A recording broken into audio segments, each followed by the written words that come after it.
Jeeva today பார்வையாளர்களுக்கு வணக்கம். இன்றைய நேர்காணலில் தேசிய தௌஹீத் கூட்டமைப்பினுடைய ஒருங்கிணைப்பாளர் பிஜே அவர்கள் ஈரான் அமெரிக்க போர் பேச்சுவார்த்தை நிறுத்தம், பேச்சுவார்த்தை தோல்வி, அந்த விமானங்கள்ல இறந்து போன குழந்தைகளை வைத்துட்டு வந்தது போன்ற பல்வேறு விஷயங்களை குறித்து கடந்த நேர்காணல ரொம்ப விரிவாகவே பேசணும். ஆனா ட்ரம்ப் திருப்பி ஈரான் துறைமுகங்களை நான் அடிச்சு நொறுக்குவோம், ஹார்மோஸ் நீரிணையை நான் மூட வச்சிருவேன், என்னோட கட்டுப்பாட்டுக்குள்ளதான் அதை கொண்டு வருவேன் அப்படிங்கிற மாதிரியான விஷயத்தை ட்ரம்ப் தொடர்ச்சியா செய்யறாரு. என்ன ஹார்மோஸ் நீரிணையை வச்சு என்னென்ன பண்ண போறாங்க, ஈரான் என்ன மாதிரி இதை எதிர்கொள்ளும், இதை எப்படி பாக்குறது? அதாவது இந்த நீரிணையை நாங்க மூட போறோம்னு சொல்றாங்க இல்லையா, அந்த சொல்லிட்டு அவர் என்ன நடவடிக்கை அவங்க அறிவிச்சிருக்கிறாங்கன்னு கேட்டா, ஈரானுடைய துறைமுகத்திலிருந்து எந்தெந்த கப்பல்கள் வெளியே வருகிறதோ அது எல்லாத்தையுமே நாங்கள் திருப்பி அனுப்புவோம் அல்லது தாக்குவோம். திருப்பி அனுப்புவாங்களா, அட்வைஸ் பண்ணி திருப்பி அனுப்புவோம். மீறினார்கள் என்றால் அதை தாக்குவோம் என்று தான் அமெரிக்கா அறிவிச்சிருக்கிறாங்க. முதல்ல விஷயம், இப்ப ஈரானுக்கு எதிராகத்தான் இவங்க நடவடிக்கை எடுக்கிறாங்கன்னு சொன்னா, ஈரான் துறைமுகத்தின் மீது போய் தாக்குதல் நடத்தணும், ஈரானோடு சண்டைக்கு போகணும். ஈரான்ல பொருள் வாங்கிட்டு வர்றவன தாக்குவோம்னு சொன்னா, இவர் அறிவித்திருக்கிறது உலக நாடுகளுக்கு எதிரான ஒரு யுத்தம் தான். இது ஈரானுக்கு எதிரானது இல்லை. ஈரானுக்கு ஒண்ணுமே கிடையாது. ஈரான்ல இருந்து சரக்கு வாங்கிட்டு வரக்கூடிய கப்பல்களை நாங்க என்ன செய்வோம், மறிப்போம், தடுப்போம்னு முதல்ல சொல்றார். அப்ப இந்த இந்த விஷயம் சர்வதேச நாடுகள் எல்லாருக்கும் கோபத்தை ஏற்படுத்துகிறது. ரெண்டாவது இது பிராக்டிக்கலா சாத்தியமாகாது. ஏன்னு கேட்டா, இந்த மாதிரி மிரட்டலுக்கு சின்ன நாடுகள் பயப்படுவாங்க, அல்லது தனியார் நிறுவனங்கள் இருக்காங்கல்ல, கப்பல் தொழில் பண்ணக்கூடியவங்க, அவங்க பயப்படுவாங்க. ஒரு சைனாவோ ரஷ்யாவோ பயப்படுமா? பயப்படாது. இப்போ சைனா என்ன செய்யறாங்கன்னா, நேற்று ஈரான்ல இருந்து சரக்கு ஏற்றிக்கிட்டு அதே ஹுர்முஸ் வழியாக சாதாரண வர்றாங்க. இவங்க ஹுர்முஸ்லையும் இந்த கப்பல் போய் நிக்கல. முற்றுகை என்று சொன்னா ஈரானை சுத்தி போய் வளைச்சாதான் அதுக்கு ஒரு முற்றுகைன்னு சொல்லுவோம். இவங்க எங்க இருக்காங்கன்னு கேட்ட, அமெரிக்கா ஒரு 2-3 கப்பல்களை அந்த ஹுர்முஸ்ல இருந்து 50 கிலோமீட்டர் தொலைவில் உள்ள சர்வதேச கடல் எல்லை அது, அதுல இருந்து யாரும் தாக்க மாட்டாங்க, எல்லாருக்கும் பொது. அப்ப சர்வதேச கடல் எல்லையில தான் இவங்க சில 3 கப்பல்களை நிறுத்தி வச்சிருக்கிறாங்க. மீதி உள்ள 12 கப்பல் எங்க இருக்குன்னு கேட்டா, ஈரான்ல இருந்து 500 கிலோமீட்டர் தொலைவுல இந்து மகா சமுத்திரத்துல கொண்டே நிப்பாட்டி வச்சிருக்கிறாங்க. அதாவது இங்க கடந்து வரும்போது தாக்குறதுக்காக வேண்டி 500 கிலோமீட்டருக்கு அப்பால கப்பலை நிப்பாட்டி, இந்த ஆபிரகாம் லிங்கன் அடிச்சாங்கல்ல, அதை ரிப்பேர் பண்ணி அதை கூட கொண்டு வந்திருக்காங்க. அடிச்சு தாக்குனதை கொண்டு ஆபிரகாம் கப்பலை ரெடி பண்ணிட்டாங்க. ஆபிரகாம் கப்பலை ரெடி பண்ணிட்டாங்க, திருப்பி ரெடி பண்ணிட்டு கொண்டு இந்த 15 கப்பல், அது ஒரு கப்பல் இந்து மகா சமுத்திரத்தில் நிப்பாட்டி இருக்கிறாங்க. அப்ப இந்து மகா சமுத்திரத்தில் நிப்பாட்டின எதுக்குன்னு கேட்டா, ஈரான் தாக்க முடியாது, அவங்க எல்லைக்குள்ள வந்தாதான் தாக்க முடியும். அது பொதுவான கடல் ஏரியா, யாருக்கு வேண்டாலும் போகலாம்ங்கிற ஒரு ஏரியால கூட நிப்பாட்டிக்கிட்டாங்க.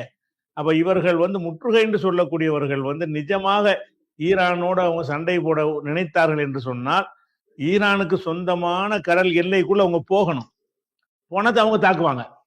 ஈரானுக்கு சொந்தமான கடல் எல்லைக்கு போகாம, ஈரானுடைய கடல் எல்லையில இருந்து 50 கிலோமீட்டர் தொலைவுல உள்ள அந்த கடற்பரப்புல கப்பலை நிப்பாட்டி வச்சு நாங்க கண்காணிச்சுட்டு இருப்போம், போற வார கப்பலை கண்காணிக்கிறதுக்கு நிப்பாட்டி இருக்கேன்னு சொல்றாங்க. அப்ப இதை ஈரான் தாக்காதுல. ஈரான் எப்ப தாக்க முடியும்னு கேட்டா, அவங்களுக்குன்னு உள்ள கடல் எல்லைன்னு ஒண்ணு இருக்குது. அந்த கடல் பார்டர்ல துறைமுகத்தில் நெருங்கி போகணும், அல்லது ஒரு 40 கிலோமீட்டர் வரைக்கும் அவங்களுடைய எல்லை கடல்ல வரும். அந்த தொலைல நெருங்கினாங்கன்னு சொன்னாதான் ஈரான் எதுக்கு எங்க எல்லையில வந்தேன்னு கேட்க முடியும். இது யாரும் போகலாங்கிற இடம். இவங்க அமெரிக்கா நிப்பாட்டி இருக்கிற கடற்பரப்பு இருக்குத, எந்த நாட்டு கப்பல் வேண்டாலும் போய் அங்க நிப்பாட்டிக்கிறலாம், போகலாம் வரலாம்னு சொல்லி அனைவருக்குமான சர்வதேச கடல் எல்லையில உள்ள பகுதி. கடல் எல்லையில தான் அந்த ஈரான்ல இருந்து ஒரு 50 கிலோமீட்டர் தொலைவுல 3 கப்பல் நிப்பாட்டி இருக்கிறாங்க. இதான் முற்றுகை, அதுக்கு பேர் முற்றுகைன்னு சொல்றாங்க. 50 கிலோமீட்டர்ல மீதி உள்ள கப்பல் 12 பெரிய கப்பல் எங்க இருக்குன்னு கேட்டா 500 கிலோமீட்டருக்கு அப்பால இருக்குது. அப்ப இது ஒரு ஸ்டண்ட் அடிக்கிறாங்களே தவிர எந்த ஒரு தாக்குதல் நடத்துவதற்கோ அது இல்ல, உலகத்துல காட்டுறாங்க நாங்க தான் பெரிய சக்தி, கடலையே மூடிட்டோம்னு சொல்வதற்கு தானே தவிர இது. அது போக நேற்று வரைக்கும் கூட 15 கப்பல்கள் வெளியேறிச்சு. இதே ஈரானுடைய சரக்கை ஏற்றிக்கொண்டு இதே ஹுர்முஸ் வழியாகவே 15 கப்பல்கள் வெளியே வந்து விட்டது, அவங்க நாடுகளுக்கு போய் கொண்டிருக்கிறது. இவங்க ஒண்ணுமே செய்யல அமெரிக்கா. ஏன்னு கேட்டா, போன கப்பல் சீனாவுக்கும் ரஷ்யாவுக்கும் சொந்தமான கப்பல்கள். சீனாக்காரன் சரக்கு ஏற்றிட்டு போது சீனாக்காரன் அடிக்க முடியுமா?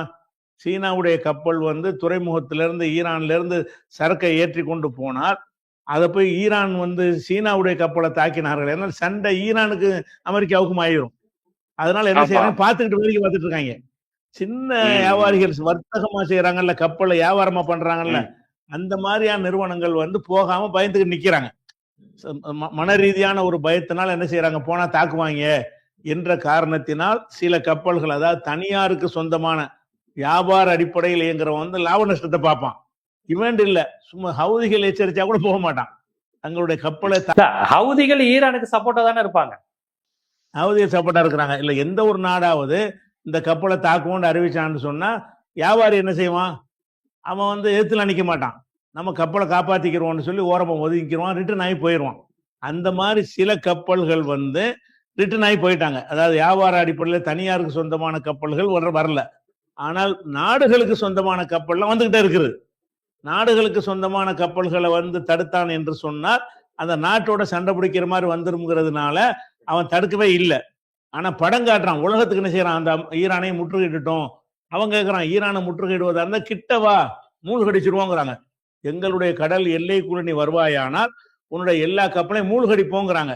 நம்ம கடல் எல்லைக்கு வராம தூரத்துல இருந்துகிட்டு மிரட்டினான்னு சொன்னா நம்ம தாக்க முடியாதுல்ல. அது கேள்வி வந்துடும், நீ எதுக்கு உங்க கடலுக்கு வந்தானாம, அனைவருக்குமான கடல்லான்னு நிக்கிறான். அந்த மாதிரி ஒரு சேஃப்டியான இடத்துல நின்று கொண்டு இதை சொல்றாங்களே தவிர இவங்க வந்து எந்த ஒரு கப்பலையும் இது வரைக்கும் தாக்கவே கிடையாது. இது வரைக்கும் முற்றுகையிட்டோங்கிறாங்க. இது வரைக்கும் கப்பல் போய்கிட்டே இருக்கிறது. எந்த கப்பல் போகிறது, நாடுகளுக்கு சொந்தமான கப்பல்லாம் போய்கிட்டே இருக்கிறது. நாடுகளுக்கு உள்ள ஏற்றுமதி இறக்குமதி எல்லாம் ஈரான் துறைமுகத்தில இருந்து எண்ணெய் ஏற்றிக்கொண்டு இன்னும் பல பொருட்களை ஏற்றி கொண்டு வந்து துறைமுகத்திலிருந்து போகிறது, ஈரான் துறைமுகத்துக்கு வரவும் செய்கிறது.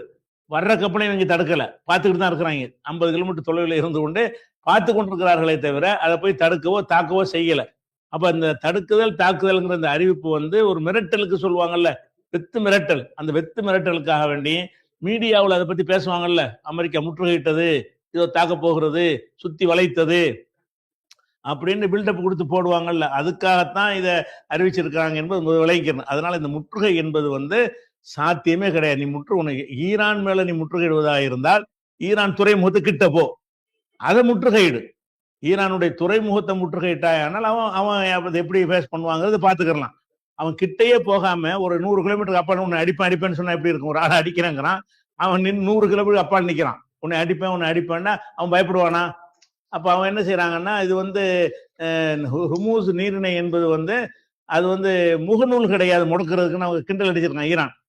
ஹுர்முஸ் முடக்குறாங்க, ஹுர்முஸ் நீரிணை என்பது பேஸ்புக்கா முடக்கிறதுக்கு, இது எப்படி முடக்குவ பார்ப்போம் அப்படின்னு கிண்டல் பண்ணியிருக்கான் ஈரான்ல.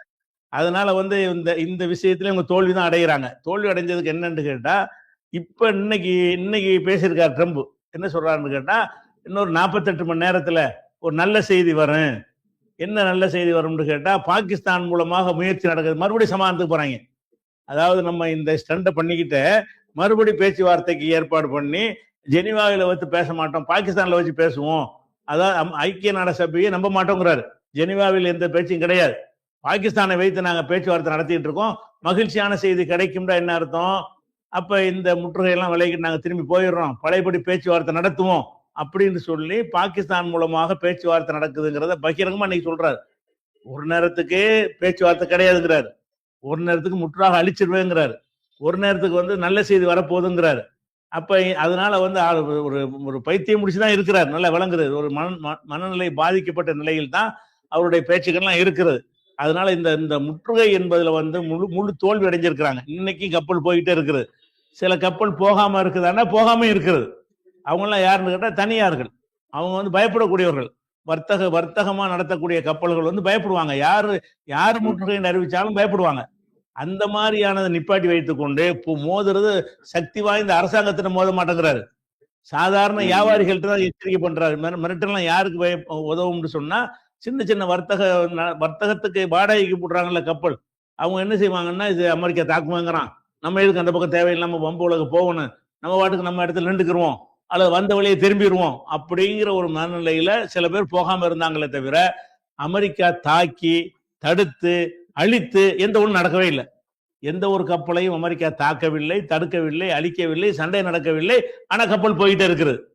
வலிமை மிக்கவர்கள் போய் கொண்டிருக்கிறார்கள். வலிமை மிக்க அரசாங்கத்துக்கு சொந்தமான கப்பல்கள்லாம் போய் கொண்டிருக்கிறது. அவங்களோட மோதுவதற்கு தயாரா இல்லை. மோதுனா அந்த நாட்டோட சண்டை வந்துடும் பயப்படுறாரு. இப்ப ஈரான முற்றுகையிட போய் சைனாவோட சண்டை போடுற மாதிரி வந்துடும், அது ரஷ்யாவோட சண்டை போடுற மாதிரி வந்துடும், பேசாம விட்டுருங்க, கப்பலை விட்டுருங்கன்றாரு. அப்ப கப்பல் போய்கொண்டே இருக்கிறது. ஈரானுக்கு எந்த ஒரு பாதிப்புமே வரல. சின்ன சின்ன வர்த்தக கப்பல்கள் மட்டும் நிப்பாட்டப்பட்டிருக்கு. அது யார் மிரட்டினாலும் செய்வாங்க. அது அமெரிக்காவுடைய வல்லாண்மைக்கு கிடைச்ச வெற்றி கிடையாது. யாரு மிரட்டு எந்த ஒரு குழு எச்சரிக்கை பண்ணா கூட பயப்படுவாங்க.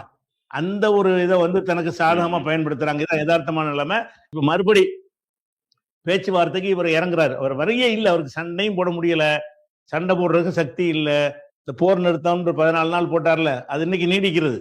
அந்த ஒப்பந்தம் பேச்சுவார்த்தை தோல்வி அடைஞ்சாலும் அந்த 14 நாட்கள் ஒரு தடை போர் நிறுத்தம் அறிவிச்சாங்கல்ல, அதை கடைப்பிடிக்கிறாங்க. எந்த ஒரு தாக்குதல் நடத்தல அமெரிக்கா. அதை எந்த தாக்குதல் நடத்தாம இந்த முற்றுகை என்று போட்டு அறிவித்து, முற்றுகை போட்டது அதுக்குத்தான். தாக்குதல் நடத்தினா போர் நிறுத்தத்துக்கு மாற்றமா போயிரும்ல. அதனால நாங்க ஈரானுடைய அந்த பொருளாதாரத்தை வளத்தை நாங்க தடுக்கிறோம், அதுக்கு வருமானத்தை குறைக்கிறோம் அப்படிங்கிற ஒரு அடிப்படையில் தான் இந்த கப்பல்களை தடுப்போங்கிறாங்க. அது ஈரானுக்கு எதிரான கருத்து கிடையாது, உலக நாடுகளுக்கு எதிரான கருத்து. அது போக இந்த முற்றுகைக்கு கூட அவர் என்ன செய்யறாருன்னு கேட்டா, ஒவ்வொரு நாட்டையா கூப்பிடுறாரு. நம்ம போய் முற்றுகையிடுவோம் ஈரானை வாங்க அப்படின்னு சொல்லி கூப்பிடும் பொழுது கூப்பிட்டாரு. இது ஐரோப்பிய நாடுகளை கூப்பிடுறாரு. மாட்டேன்ட்டாங்க, யாருமே மாட்டேன்ட்டாங்க. ஒருத்தர் வரும்போது உன் பிரச்சனை, எங்களுக்கு எந்த பிரச்சனையும் கிடையாது, இது சரியான முறை கிடையாது, உனக்கு ஈரானுக்கு உள்ள பிரச்சனை என்று கேட்டா அது டேபிள்ல வச்சு பேச வேண்டிய விஷயமே தவிர சண்டை செய்யற விஷயம் கிடையாதுன்னு சொல்லி எல்லா நாடுகளுமே என்ன செஞ்சிட்டாங்கன்னா வான் பண்ணிட்டாங்க. ஒருத்தரும் சப்போர்ட் இல்ல, தனித்து விடப்பட்ட நிலையில் இருக்கிறார். அதனால எப்படி இதை ரிவர்ஸ் ஆகுறதுங்கிறதுக்கு இந்த முற்றுகை அறிவிச்சிட்டார்ல, ரிவர்ஸ் ஆகுறதுக்கு ஏதாவது ஒண்ணு வரணும்ல, அதுக்குதான் மறுபடியும் பேச்சுவார்த்தை ஆரம்பிக்கிறாரு. பாகிஸ்தான் பேச்சுவார்த்தையை மறுபடியும் துவங்குற காரணத்தினால் நாங்க இந்த முற்றுகையை வாபஸ் வாங்கிக்கிறோம்னு சொல்லிட்டு அப்படி ரிவர்ஸா கொண்டு போயிருவாங்க. ஆக இந்த கடல்ல இந்த கப்பலை வச்சுக்கிட்டு விளையாட்டு காட்டுறாங்களே தவிர ஒண்ணுமே சாதிச்சதாக இல்ல. ஆபிரகாம் லிங்கனை கொண்டும் ஒன்னும் சாதிக்க முடியல, அந்த போர்ட்டுங்கிற கப்பலை வச்சு ஒன்னும் சாதிக்க முடியல. இன்னும் பல கப்பல்களை கொண்டு வர்றாங்க, எல்லாத்தையும் அடிச்சு தகர்த்துக்கிட்டு இருக்கிறாங்க. இப்ப இந்த முற்றுகை அந்த மாதிரி தான் போய் முடியும். முற்றுகை அவங்க ஈரான முற்றுகையிடவே இல்லை. ஈரானுக்கு 50 கிலோமீட்டர் தொலைவில் ஒரு 3 கப்பலையும் 500 கிலோமீட்டருக்கு அப்பால ஒரு 12 கப்பலை நிப்பாட்டி வைத்துக் கொண்டு நாங்க முற்றுகை 500 கிலோமீட்டருக்கு அப்பால இருந்து அந்த கடல் தான் எத்தனை பேர் கண்காணிக்க ஒரு மனுஷனுக்கு 500 கிலோமீட்டருக்கு அப்பால ஒருத்தர் நிப்பாட்டிக்கிட்டு 300 கிலோமீட்டருக்கு அப்பால போற கப்பலை என்ன செய்வான்? தடுப்பான்? தடுக்கவே இயலாது. அவன் அவ்வளவு தூரத்தில் போய் நின்று கொண்டு நாங்க தடுப்போம் அப்படின்னு சொல்றான். இது ஒரு கோமாளித்தனமா தான் என்ன செய்யறாங்க சர்வதேச நாடுகள்லாம் கருதி கொண்டிருக்கிறார்கள். அதனால இது படு தோல்வி அவருக்கு.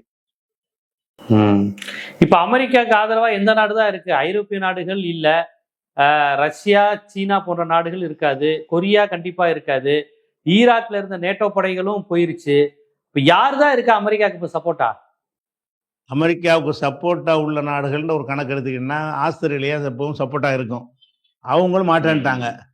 அதே மாதிரி தென் கொரியா சப்போர்ட்டா இருக்கும். ஆமா, அது அவங்க நாடு. அவங்களும் இப்ப இதுக்கு சப்போர்ட்டா இல்லைன்ட்டாங்க, இந்த விஷயத்துக்கு சப்போர்ட்டா இல்லைன்ட்டாங்க, அவங்களும் இல்லாம போயிடுச்சு. சைனா சப்போர்ட் பண்ணுவாங்க அமெரிக்காவுக்கு, சைனாவும் இல்லை. நேட்டோ சப்போர்ட் பண்ணுவாங்க, நேட்டோட எந்த நாடுமே கிடையாது. ஸ்பெயின்லாம் கடுமையா எதிராக நிக்கிறது, ஸ்பெயின் போன்ற நாடுகள்லாம் கடுமையா எதிராக நிக்கிறது. கனடா எப்பவுமே அவங்களுக்கு நெருக்கமா இருப்பாங்க, கனடாவும் எதிர்க்கிறாங்க. அப்ப இவருக்கு சப்போர்ட்டாக உலக நாடுகள்ல இஸ்ரேலை தவிர யாருமே கிடையாது. அமெரிக்காவுக்கு சப்போர்ட்டாக ஒரு நாடு கூட கிடையாது. ஒரு காலத்துல ஈரானுக்கு சப்போர்ட்டா ஒரு நாடும் இல்லைன்னு நிலைமை இருந்துச்சு. இன்னைக்கு அமெரிக்காவுக்கு சப்போர்ட்டாக எந்த நாடுமே இல்ல அப்படிங்கிற அளவுல அனைத்தையும் பகைச்சுக்கிட்டாரு. எந்த ஈரான் மட்டும்னால இல்ல, அவர் ஆரம்பத்துல இருந்து காட்டின அதிரடியான அந்த அதை ஆக்கிரமிப்பேன், கனடாவை அமெரிக்காவில் சேர்த்துருவேன், அந்த தீவை சேர்ப்பேன், இந்த தீவை சேர்ப்பேன், ஐரோப்பிய நாடுகளுக்கு இவர் மிரட்டல் விட்டுக்கிட்டு இருந்தார்ல. அப்போ இங்க முடிவு பண்ணிட்டாங்க இவனை எப்படியா காலி பண்ணணும்னு. சந்தர்ப்பத்துக்கு காத்துக்கிட்டு இருந்தாங்க. நம்ம இவனை பகைச்சுக்கிட்டு போனோம்னு சொன்னா இதோட ஒரு வலுவான ஒரு சக்தி இருக்கணும் அப்படின்னு அவங்க எல்லா ஐரோப்பிய நாடுகளும் காத்துக்கிட்டு இருந்தாங்களே தவிர, இவர் என்னைக்கு ஆட்சி பொறுப்பை ஏற்றாரு அன்னையில இருந்து விட்ட மிரட்டல்கள் இருக்குல்ல, எல்லா மிரட்டலுமே ஐரோப்பிய நாட்டுக்கு தான் மிரட்டல் விட்டாரு. ஐரோப்பிய நாடுகள் தான் வரிகள் போட்டாரு, ஐரோப்பிய நாடுகள் தான் கடுமையா திட்டுனாரு. அப்ப அந்த மாதிரிலாம் செஞ்சு வெறுப்புல தான் எல்லாருமே இருந்தாங்க. ஆனா வெறுப்புல இருந்தாலும் இவன் தான் ஒரு பெரிய சக்தியா இருக்கிறான் அப்படின்னு சொல்லி அதை டிக்ளேர் பண்ணாம இருந்தாங்க. இப்ப ஈரான் பதிலடி கொடுத்து அடிச்ச உடனே இவனை பகைச்சுக்கிட்டாலும் நமக்கு ஒன்றும் பிரச்சனை இல்லை, ஈரானோட சேர்ந்துக்கிறலாம் அப்படிங்கிற அளவுக்கு ஒரு மனநிலை மாற்றம் ஏற்பட்டு தான் எல்லா நாடுகளுமே இப்போ என்ன ஸ்பெயின்ல நேரடியாக தூதர் நியமிச்சுட்டாங்க. இத்தாலி எல்லாம் முழுக்க முழுக்க அமெரிக்காவுக்கு சப்போர்ட்டா பேசிட்டு இருந்தவங்க. இத்தாலியில கடுமையான எதிர்ப்புகள்லாம் வந்து அந்த இத்தாலி பிரதமர் ஒரு பொம்பளை தான் பிரதமரா இருக்கிறாங்க. அவங்க கடுமையா என்ன செய்யறாங்க, கடும் எச்சரிக்கையை விடுறாங்க. இஸ்ரேலுக்கு விட்டுருக்காங்க, அதுக்கு விட்டுருக்காங்க. அதை விட இன்னொரு விஷயம் என்னன்னு கேட்டா, இப்ப இந்த போப்பாண்டவரை வேற இப்ப அட்டாக் பண்ணிட்டாரு இவரு. ஆமா ஆமா ஆமா ஆமா போப்பாண்டவர் அட்டாக் பண்ணிட்டாரு. என்னதான் இருந்தாலும் உலக கத்தோலிக்கர்களுக்கு ஒரு தலைவர், கத்தோலிகளுக்கு ஒரு மத தலைவர் இருக்கிறார்.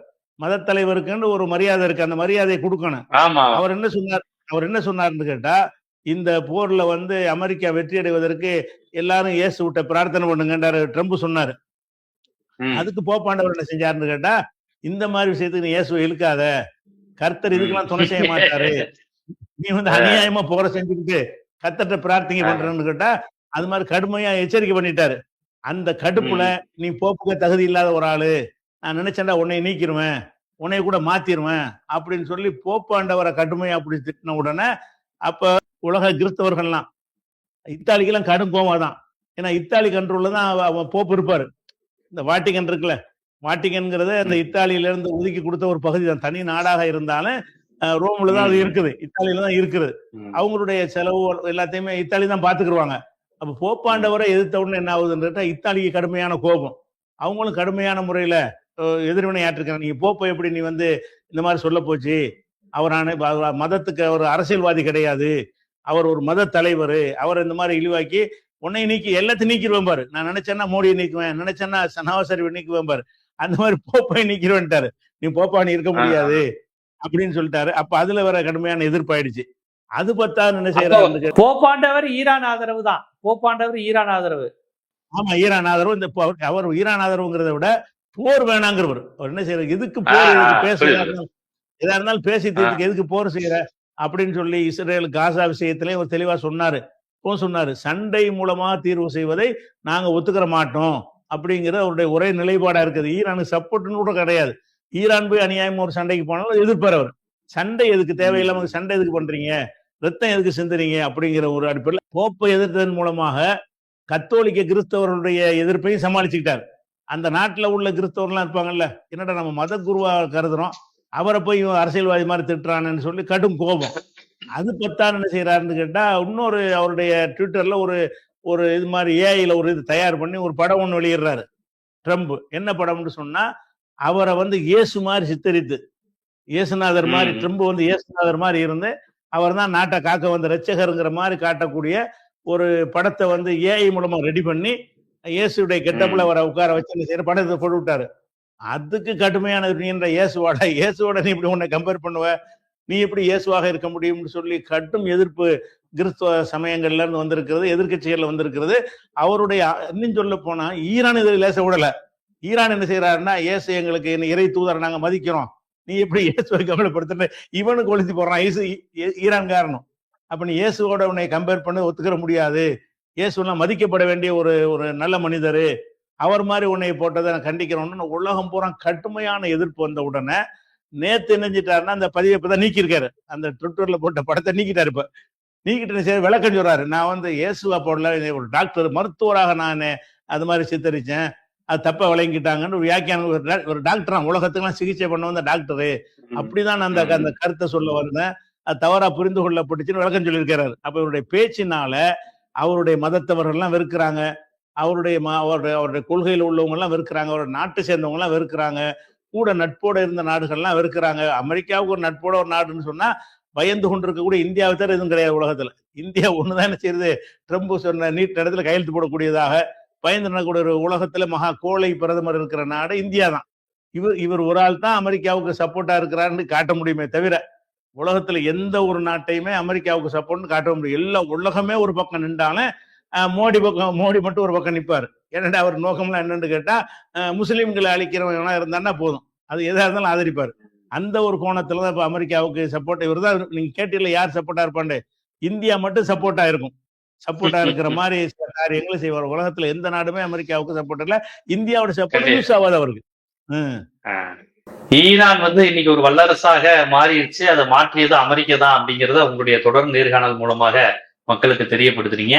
இன்னைக்கு உலக வல்லரசான அமெரிக்கா பக்கம் ஐரோப்பிய நாடுகள் இல்ல, இத்தாலி இல்ல, ரஷ்யா இல்ல, சீனா இல்ல, தென்கொரியா இல்ல, வடகொரியா இல்லாம இருக்கிறது ஆச்சரியம் இல்ல, தென்கொரியா இல்ல, ஈராக் இல்ல, ஈரான் இல்லாம இருக்கிறது ஆச்சரியம் இல்ல, ஈராக் இல்ல. இப்ப எதெல்லாம் அவங்க நாடுன்னு சொன்னாங்களோ அது எதுவுமே இல்லாத ஒரு நிலைக்கு இன்னைக்கு அமெரிக்கா போயிருக்கு. இருந்தாலும் வாய் ஜம்பத்துல அவர் பண்ணிக்கிட்டு இருக்காரு. யதார்த்தத்துல வேற. போப்பாண்டவர்ல இருந்து எல்லோருமே இன்னைக்கு ஈரானுக்கு நேரடியாகவோ மறைமுகமாவோ ஆதரவு தரக்கூடிய நிலை வந்திருக்குங்கிறத ஒரு போர்க்கால சூழல்ல போர்க்கால செய்தியை ரொம்ப துல்லியமா மக்களுக்கு தந்திருக்கீங்க. நன்றி.